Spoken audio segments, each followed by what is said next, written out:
के भयो नि आमा हजुर हजुर हजुर मेरो छोरीलाई के भयो मेरो छोरीलाई यस्तो दुःख भयो तपाईँलाई हो र आमा अरू के आमा तपाईँ त साह्रै दुःख रहेछ नि आमा आमा आमा भन्नु त आमा आमा मेरो छोरीले बोल्नु सिक्दैछ नि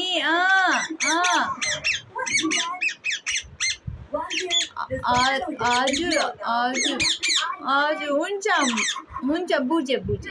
राम राम भनिदेऊ न त नि एकपल्ट राम राम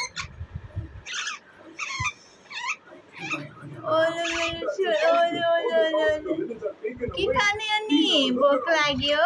हो भोक लाग्यो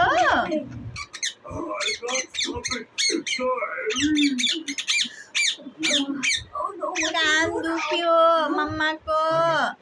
आमाको कान दुख्यो नि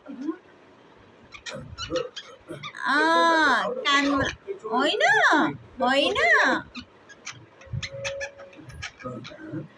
रिङ्की बोल्नु खोज्दैछ अंशुमन अंशिका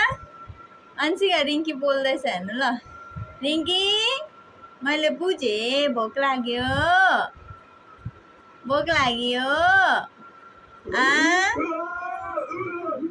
ओइ बोल्नु नभएको दिदीले हेर्दैछ भनेर कस्तो केटी गर्नु हुँदै थियो अहिले चाहिँ आमासँग हो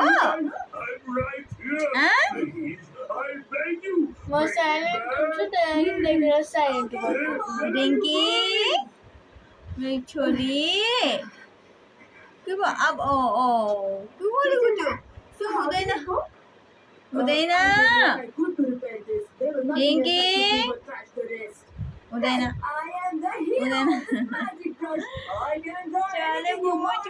चाले बदमासी हुनुहुन्छ